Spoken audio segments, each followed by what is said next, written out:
Hello, Seiiti Arata. If you are one of the few parents who are genuinely interested in following your children's academic progress, if you really want to make a difference in your children's education and you want them to be ranking above average, here's a tip. Give less importance to the grade that they are getting in a test, as the grade doesn't say much. Generally, and unfortunately, a grade that your kids are getting in a test only indicate their memory, their short-term memory being used to quickly memorize a few questions, just a few hours before the examination. When we are asking our children what's the grade that they got, we're just checking if they are kind of able to manipulate the system and temporarily memorize the answers. The grade of a test is not a reliable indicator whenever we want to learn if something was actually learned. And that is why many students who got great results in school can't go to the entrance examination, because these are lengthier and basically it's impossible to use the short-term memory to decorate a few answers without actually understanding what we're doing. A good school assesses what was learned. Good schools deeply care about what is learned. So the tests are used in a way to give the student an additional incentive to keep studying and also reviewing what was taught. And this is the proper way to learn. Some schools use daily tests in different subjects, and this gives the teacher some additional work because he or she will have to be spending more time to correct these exams. But this is the type of test that actually helps the learning process being taken constantly. However, some schools don't really care a lot about what is being learned. The test is kind of a big make-believe.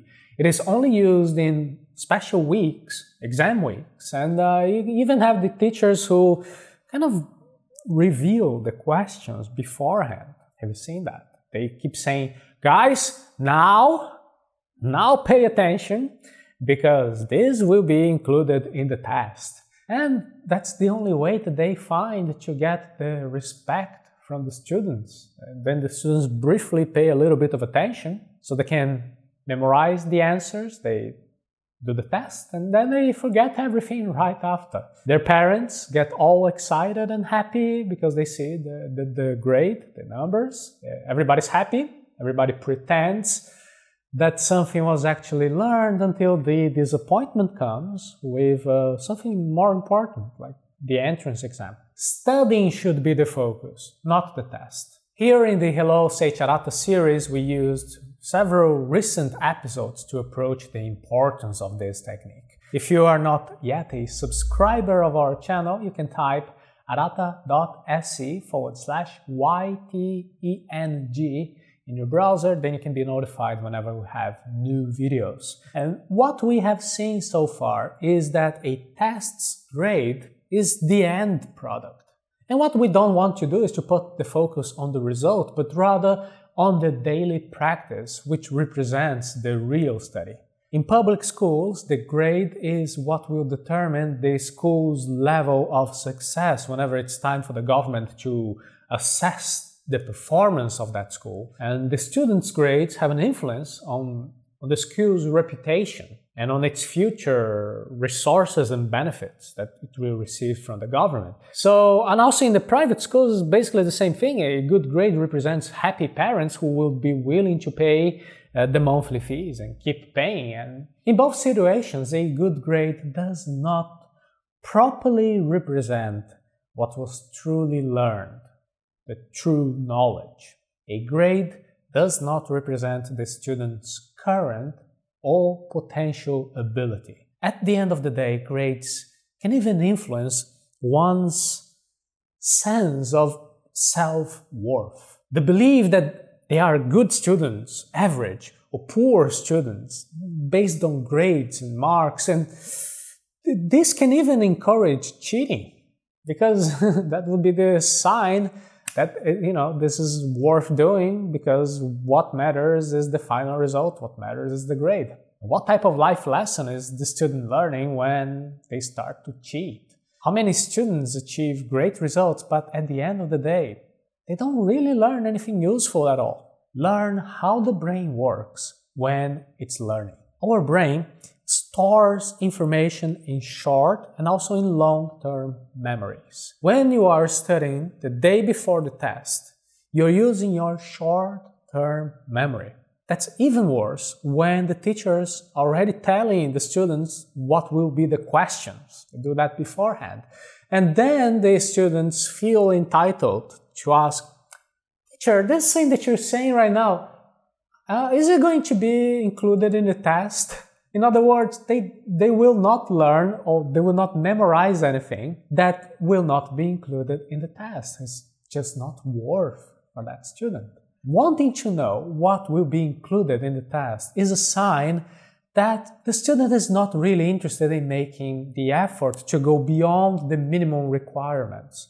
The only thing that matters is the final number, the grade. The student goes to school to get that score because that's what the parents are asking about. What was your grade? When I was a student, I remember that some friends of mine would even get angry if they would study more than what was needed. Can you imagine that? I also felt a little bit of that in my adult life. When I studied for my master's admission test, I remember I had to read around 20 different books.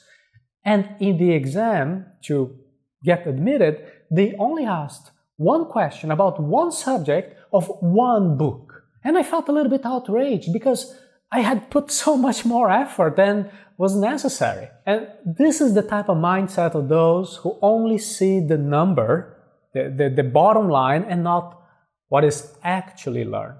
Contribute to real learning process. When parents actually want to help the student process, they can contribute by making sure that the pupil is always studying, regardless if there is a test ahead. Remember this wise saying, I hear and I forget. I see and I remember. I do and I understand. Studying in a passive manner by just hearing or seeing, that's useless.